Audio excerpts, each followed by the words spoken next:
Welcome back, audience. It's been great time. After a long time, I'm bringing up new episode this time with Jyoti ma'am. She is a trained practitioner, storytelling healer. It sounds very interesting, and also she's experienced in mindfulness and happiness coach as well. So, welcome Jyoti ma'am to the episode. Namaste, everyone.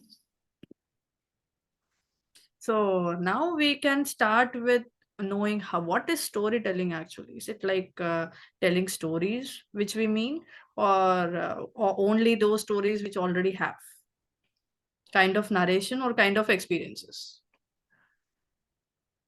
Uh, one of my teachers, Geeta Ramanujam, who is the Hmm. founder of Kathala, um, always used to say the world is not made up of atoms. The world Hmm. is made up of stories. That's So for nice. me, everything is a story. Everything Hmm. is a story. Your experiences are stories because these experiences touch you somewhere and come out in the form of a stories. So how Hmm. can they not be stories? Your Exactly. conversations are stories, Ah, right? So yes. for me, in a way, in a philosophical way, everything is a story. Hmm. But when we go by the definition of stories, each story has a journey. Hmm. There was something normal happening, right? And then Hmm. an adventure happens. And then there is a conflict. And when you resolve it, that is the end of a story. True. So for me, that is the way I look at stories. Exactly. So how storytelling heals us? How it's been so much connected to our lives? How it heals us? How it empowers us? So, Tejaswini, if you've ever had the experience of sharing something with your friend, Hmm. tell me how does it feel? If you It's very had nice. something in your heart and you share it with a friend, how do you feel? Jovial, cherishful. Yes. Yes. Do you feel lighter? Yes, and sometimes we get those reflections back also. The mistakes we made, the experiences which are, all those things. Right? Yeah. So this is all a part of healing. All this Hmm. is a part of healing, being listened to, being understood, sharing. This all is a part of healing, and that is how we say that the stories heal a person, right? The Yeah. teller and the listener. When Hmm. a storytelling is happening, there has to be a teller, there has to be a listener, and there has to be a story. These Hmm. three are integral part during a storytelling, right? Exactly. So it is healing for the teller that Hmm. he's connecting with the listener. And for the listener, when we are listening to stories, our subconscious is activated because there is no defense. You Hmm. never say, no, I'm not going to let this story enter me.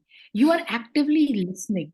And Yes. then they go deep into your subconscious without the resistance, right? Hmm. And a Yes. seed is sown, and that is Hmm. how you feel healed. There is a stories are wisdom disguised in entertainment, one of the best ways to plant a seed of something. So Hmm. during a healing story, you the hero finds a solution in the story, right? For every story has a conflict and a resolution, and the Exactly. audience connect with it, and the Hmm. audience connect with it, so they find their answers, and when you find the answer you feel healed. Exactly. So right. And how you empower people? Like there are not many who are interested to always share their experiences in the form of stories or something. Then how you put it on your effort to make it convertible for making people to share their views. So first and foremost, for anybody to tell a story, they must feel that the space welcomes them, that they Hmm. feel safe in that space. Definitely. Otherwise, nobody will talk. So the first and foremost um, thing is creating a safe space. And how is a safe space created? When Hmm. you yourself become vulnerable. So I start with telling my story of a failure, of a shame, of a guilt, which make them feel that, oh, everybody has gone through this. And once a safe space is created through vulnerability, they become open to sharing their stories. That's really nice. Can you share one of the example which happened with you likewise?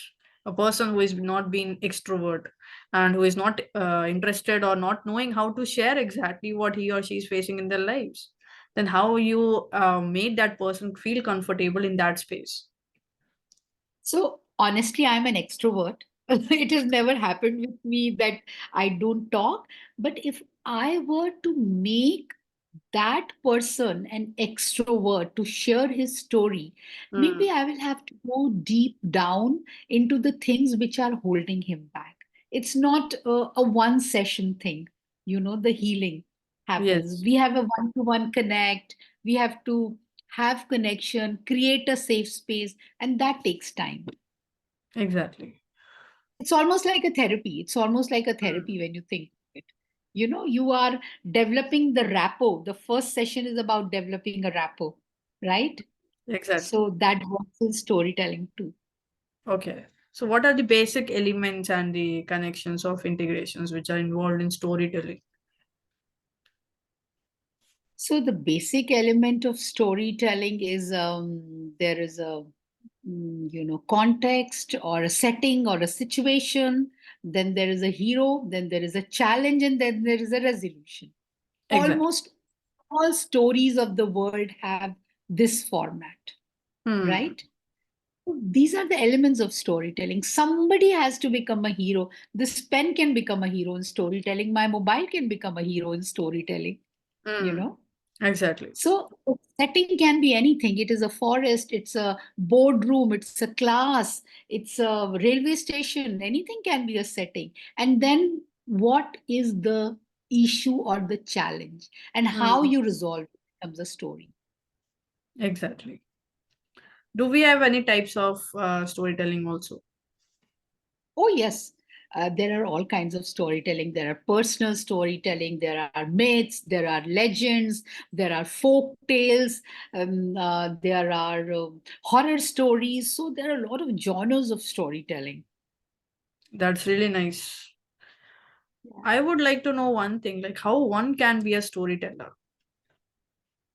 and what can be the Tejaswini, focus so everybody is a storyteller. First, let me tell you, everybody is a storyteller. The on. Hmm. difference lies in skill. We all can run, right?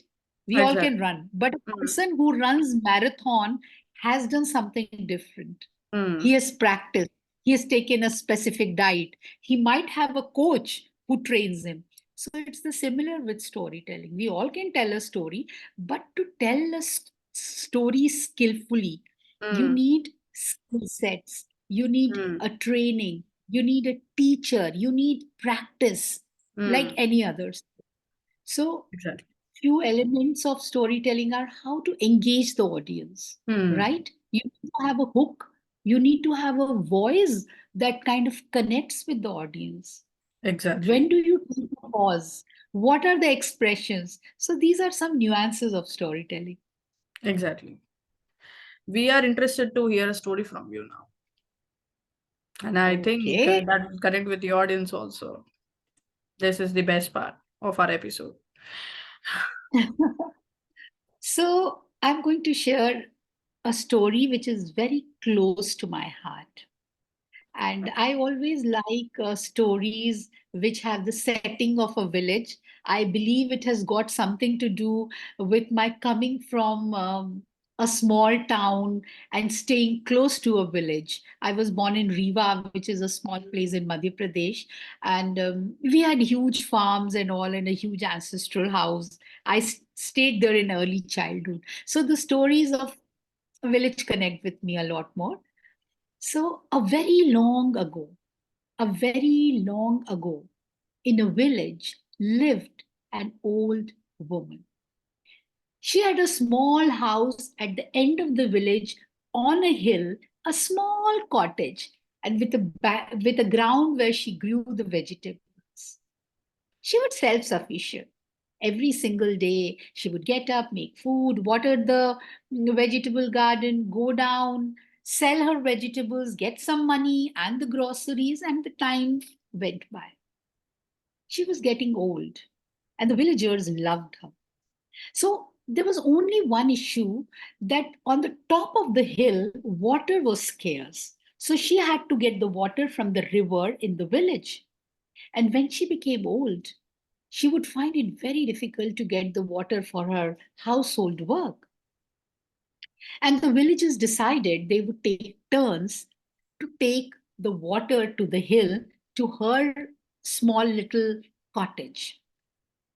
And there was this young girl who always loved to visit this old woman, for this old woman would tell her lovely stories. And she would carry the water in two pots with a stick on her shoulder, and both the sides the pots would be hanging. And the stories of the times when pots and pans would talk to each other.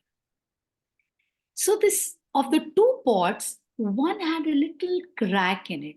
And when she carried the water up to the hill, there was only half the level of water left in that pot, because from the cracks the water would trickle down. And this pot would feel very sad. He would tell the other pot, "Look at you. She gets the water and you are full when we reach the hilltop. And look at me. I have a crack and I'm only half." And like I told you, the humans could understand the language of the pots and pans. And this girl heard this. So she said, "Tomorrow, while we are climbing upwards, just look at your side, your side of the ground." So Pot was a little confused that why she's saying this. So the next day, she took the pots, filled up the water in the pots on the stake, hung the two pots, and started climbing. Ta ra ra ra ra ra ra ra. La la la la la la la la. As she would often do while climbing up, she would be singing. And the crack pot today was very, very conscious. So he looked at his side of the ground and saw lovely wild flowers, the red, the yellow, the pink, the blue, blooming. And then he looked at the other side of the pot, which was not cracked. There were no flowers there. And when they reached on the top, the girl asked him, "Did you see?"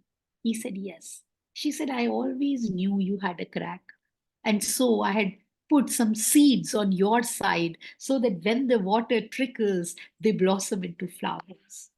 So, like that cracked pot, we all have our sets of challenges which we feel not so good about. But what if we can make use of those opportunities to upgrade yourself, to grow out of those challenges, is what I feel when I listen to the story. Exactly. It's very nice. Thank The you. Thank you, story, Tejas. the story has many morals to learn, and definitely it will uplift many of our lives if we follow. What was the moral for you? What did you take Converting out the of it? challenges into the opportunities. I never thought like I was thinking like the girl will be patching up that pot, something like that. But it's very Yeah. interesting, like the crack, the water which is trickling from that crack, it's been blossoming into so many flowers. And that was Yes. the next level ideation. Yes. So you never know whose life you are touching. You only Exactly. tend to focus on the cracks, but you Yes. never tend to focus on the flowers. So that Exactly. is the power of stories. That is the power of stories, Yes. that they go down and bring about a change, maybe. Yes. Any testimonial that you want to share from your clients or anybody else whom you have to go through your phases while connecting storytelling into their lives in the process of healing? So I do a lot of work with Army, and Hmm. one day after the session, um, the auditorium was full of these wives of Jawans, and I shared a story, and I saw this lady coming out, and she had tears in her eyes, and she hugged me. She said, "After a long time, I felt I'm feeling lighter." And that was the biggest gift to me, that Hmm. if you can transform a life through storytelling, For Exactly. me, that's the biggest thing. And it happens, it does happen. It may take a time because the story sows a seed and it might Hmm. blossom into a tree or a plant later, but it does happen. Now, I'm very sure you would never forget the story of the cracked pot. And Yes, whenever there is a challenge, you would just think about it. Oh, that was the story I had heard. exactly. It's Yeah. very nice to know the how the power of storytelling actually is. I think we have unlocked so many secrets of what stories are and how to empower our Yeah. lives. Yes. It's been very nice to connect with you and to share so many thoughts around storytelling. Thank you, ma'am. Thank you, Tejasvi. It was a pleasure being here. And I always love telling stories. So I thank you for the opportunity to share a story with you all. It's my pleasure always. Thank you, ma'am. Thank you for connecting. Thank you. Thank you so much.